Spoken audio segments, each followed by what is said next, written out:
Bonjour, chers paroissiens. Aujourd'hui, nous sommes le premier dimanche du carême et le thème pour ces dimanches du carême, dans certains milieux, c'est « Tes voies, Seigneur, sont vie ». Tes voies dans le sens, le chemin qu'on prend pour être en lien avec lui. Et pour ce premier dimanche, nous avons des témoins. Si on se rappelle bien, durant l'Avent, il y avait des témoins dans deux des milieux, donc à Sacré-Cœur de Jésus, pardon, et à la paroisse La Visitation. Des témoins de nos communautés qui venaient parler de leur lien avec Dieu et quel visage de Dieu ils voyaient au travers de tout ça. Et maintenant, ces mêmes communautés ont décidé que nous allions avoir encore des témoins, sauf que c'est des témoins qui sont venus bien avant nous autres. Et cette semaine, ce témoin est Kateri Tekakwitha, Sainte Kateri Tekakwitha.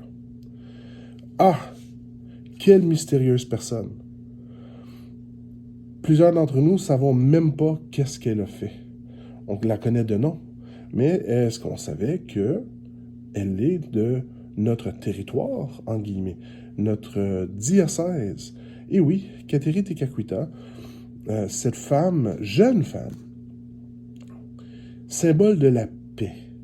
Pas juste une paix physique, mais une paix spirituelle aussi. Symbole de la paix, est enterrée en plus à Kanawake, sur notre diocèse. Et Kateri pourrait être un exemple à suivre, car elle a choisi de prendre une des voies du Seigneur, être en contact avec lui, beaucoup en lien avec la paix. Bien entendu, c'est pas toujours évident de voir quelle paix qu'on parle, de quel chemin qu'elle a pris, mais je pense qu'en prenant exemple sur Kateri, on pourrait prendre le temps de s'arrêter et de se demander quelle est la paix qu'on veut vraiment, quelle est la paix qu'on souhaite avoir. Est-ce que c'est juste une paix physique? Exemple, je veux qu'il n'y ait plus de violence. On veut que ce soit une paix qui est complète.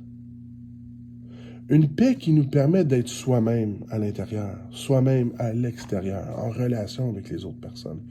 Une paix qui nous permet d'être vraiment qui on est à 100%, tout en respectant la dignité de chacun des autres êtres humains qu'on rencontre dans la vie de tous les jours. Eh bien, je pense que on pourrait offrir notre premier dimanche du carême au Seigneur en demandant à Kateri d'intercéder pour nous et de nous offrir cette paix pleine et grande pour qu'on puisse arriver à un accomplissement de paix totale, physique et spirituelle.